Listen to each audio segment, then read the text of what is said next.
Salutare și bine v-am regăsit! Avem astăzi la testat un multimetru digital de la Owen, mai exact modelul XDM1241, care vine într-o cutie de carton simplă, pe care nu scrie aproape nicio informație, doar aici pe lateral are un sticker pe care scrie și modelul.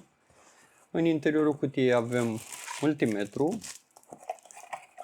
mai avem cablu de date, pentru că acest multimetru se poate conecta și la calculator, un cablu de date USB tip A la USB tip B, un cablu de alimentare cu o mufă USB tip A la o mufă tip banana, cum să o numi, probele de testare cu niște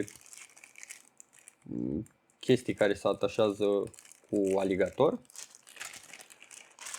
și un manual de instrucțiuni plus o fișă de specificații tehnice, pe care nu o să-l citească nimeni.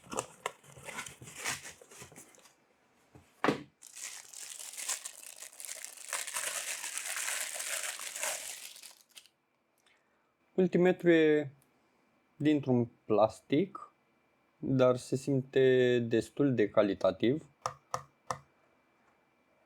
Pe spate are încărcare USB tip C, încărcare cu cablu pe care l-am primit în pachet și o mufă pentru conectare la calculator. Testăm imediat și funcțiile multimetrului. În primul rând îl pornim.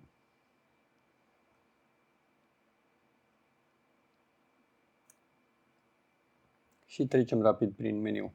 Aici la Utility avem opțiunea de a schimba limba între engleză și chineză. Backlight între 0 și 100% unde nu se vede nimic.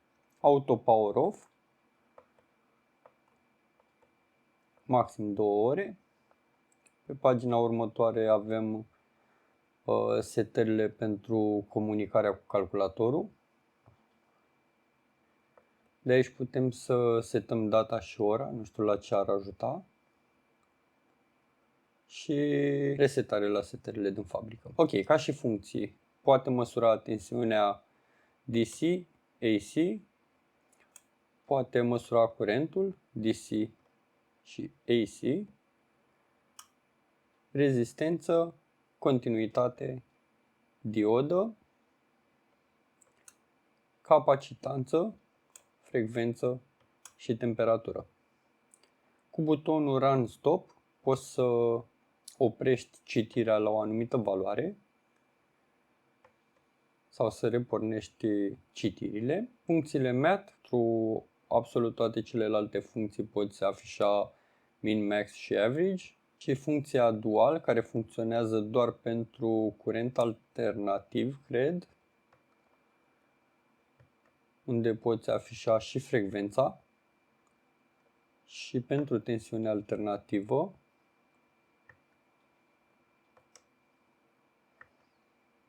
poți afișa și frecvența. Hai să vedem cât de bine se descurcă la câteva teste de bază. Mutăm în tensiune curent continuu și pregătim sursa de laborator.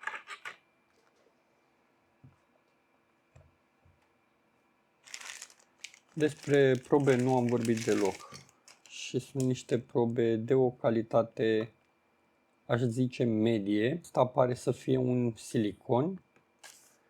Îmi place că partea asta de aici e făcută din ceva metalic. Se simte ok. Să le conectăm.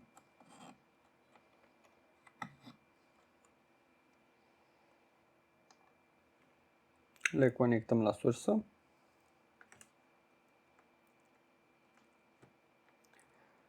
Și să setăm 1 volt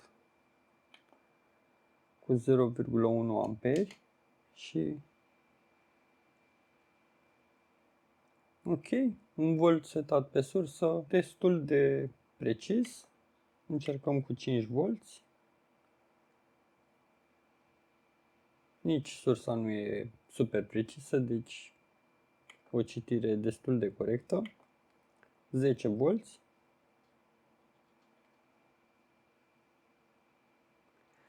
Are un răspuns un pic cam lent, dar de aici se poate seta viteza, low, mid sau high. O lăsăm pe high. Să vedem 15V.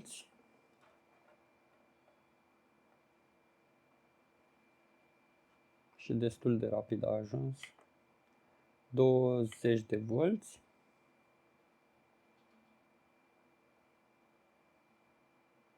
Foarte bine. 25 de volți.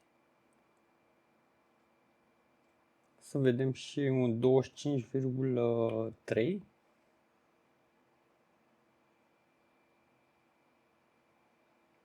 Destul de precis, 25,33.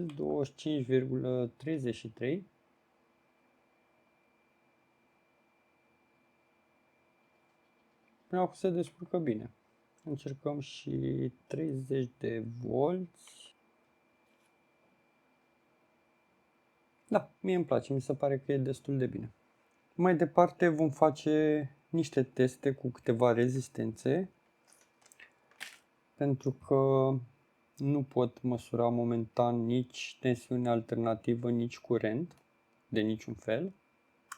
Să trecem direct la rezistențe. Și avem pregătite aici câteva rezistențe. 10 ohm,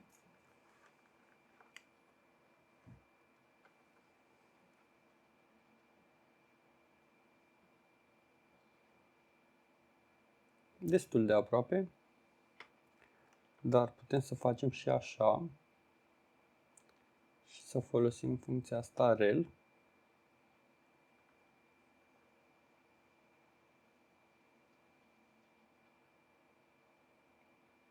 Și avem aproximativ 10 ohm. Rezistențele sunt cu o precizie plus minus 5% și multimetru are și el o anumită precizie scrisă undeva pe specificațiile tehnice pe care nu le-am citit. Avem 1 kg și e destul de aproape.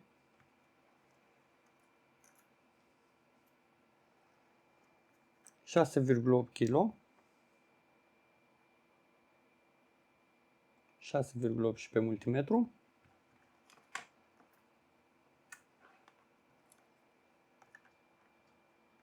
...100 de kg.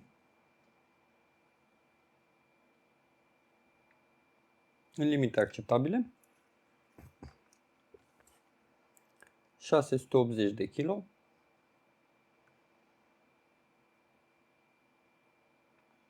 ...sau 0,68 MΩ. Foarte aproape și cred că se încadrează în limitele de precizie. Mai departe, funcția de continuitate, unde se poate seta și threshold și se poate porni sau opri beeper-ul. Threshold setat la 50 de ohm.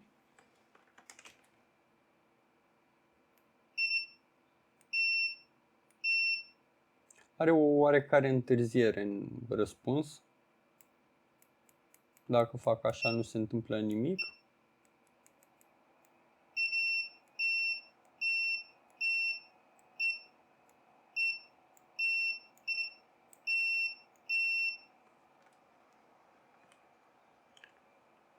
Pentru diode, din păcate, nu am la îndemână nicio diodă, dar aș vrea să văd tensiunea cu care testează diode și o să-l aducem aproape pe fratele lui din aceeași țară.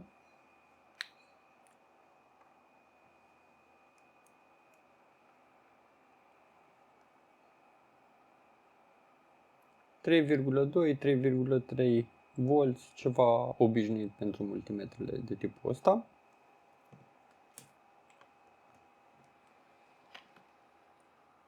Mai departe am doi condensatori, unul de 1 microfarad și unul de 470 de microfarazi. Mutăm pe funcția capacitanță.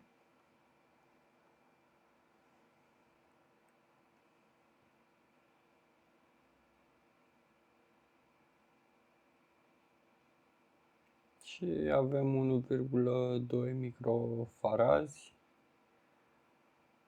puțin în afara specificațiilor, dar oricum te prins că e 1 microfarad și 470 de microfarazi.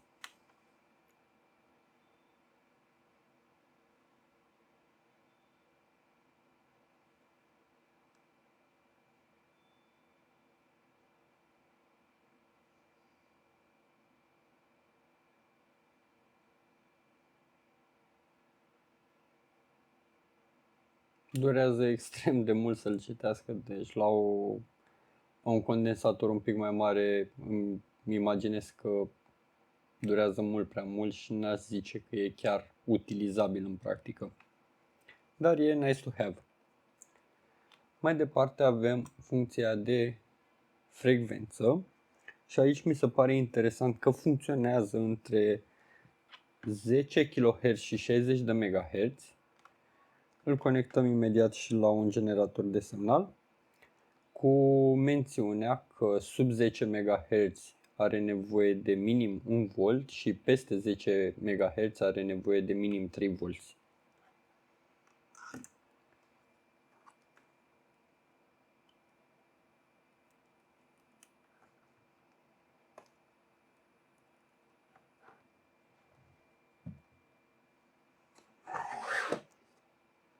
Să vedem ce poate să facă. Începem cu 1 Hz.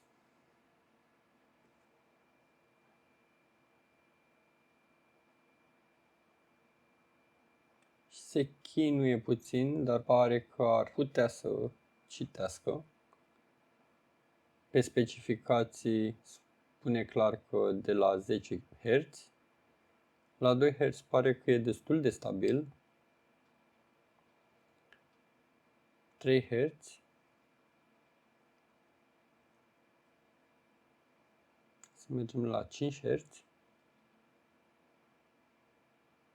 Ok. Să încercăm 100.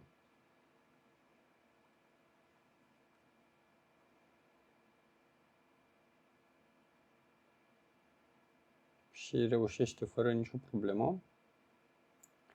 1100.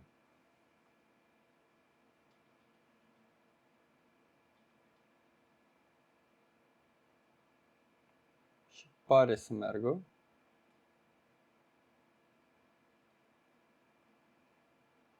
101 kHz.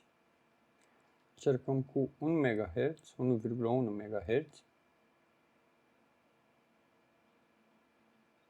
Destul de corect. 2 MHz, 2,1 de fapt MHz. Să-l resetăm pe ăsta de aici. Să vedem 3 MHz. 4 MHz. Citește fără probleme. 5 MHz.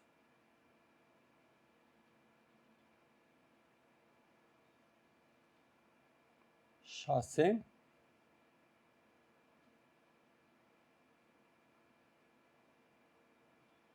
7. 8. 9. Și 10. Din păcate, generatorul ăsta de la osciloscop atât poate maxim. Funcția temp, din punctul meu de vedere, e inutilă. Nici nu am probe, nu vine, multimetrul nu vine și cu termistor, probă cu termistor. Mai departe îl conectăm la calculator pentru că cel mai probabil dacă îți cumperi un astfel de multimetru vrei să-l conectezi la calculator. Revin imediat. L-am conectat și la calculator și știu că am zis că nu să citesc manualul de instrucțiuni, dar nu am avut de ales. Acolo am găsit linkul ăsta oon.com.hk/download, o să-l las și în descriere. Am selectat de aici Digital Multimeter și undeva pe pagina 3 am găsit și PC Software pentru seria XDM1000. Îl descărcați, apoi instalați driverul pentru USB, aplicația Nivisa, ce-o fi ea, nu știu, și apoi softul de control. după care găsiți aplicația DMM Easy, dați control, connect, Viacom USB, în cazul meu e COM4, ok, ok, și o să vă afișeze date pe calculator. Puteți inclusiv să controlați funcțiile multimetrului, să schimbați între măsurare de tensiune continuă, alternativă, curent continuu alternativ, frecvență, perioadă, rezistență, continuitate, diodă, capacitanță, temperatură, inclusiv butonul de run stop. Acum câteva păreri despre multimetrul ăsta. Are toate funcțiile la care te-ai aștepta de la un multimetru: măsurare tensiune, măsurare curent, rezistență, diodă, continuitate, frecvență, capacitanță, sunt toate aici și au specificații destul de bune. Ca și puncte nașpa, aș zice că sondele cu care vine ar trebui înlocuite, eu cel puțin asta o să fac, iar timpul de răspuns să nu aveți așteptări prea mari. Eu o să-i zic Klaus, n-are nicio legătură cu personajele reale, dar așa se va numi pe videoclipuri de aici încolo. Dacă crezi că am ratat ceva, lasă-mi în comentarii și o să încerc să fac un alt videoclip care să includă mai multe informații. Cam atât am avut de zis. Până data viitoare, numai bine!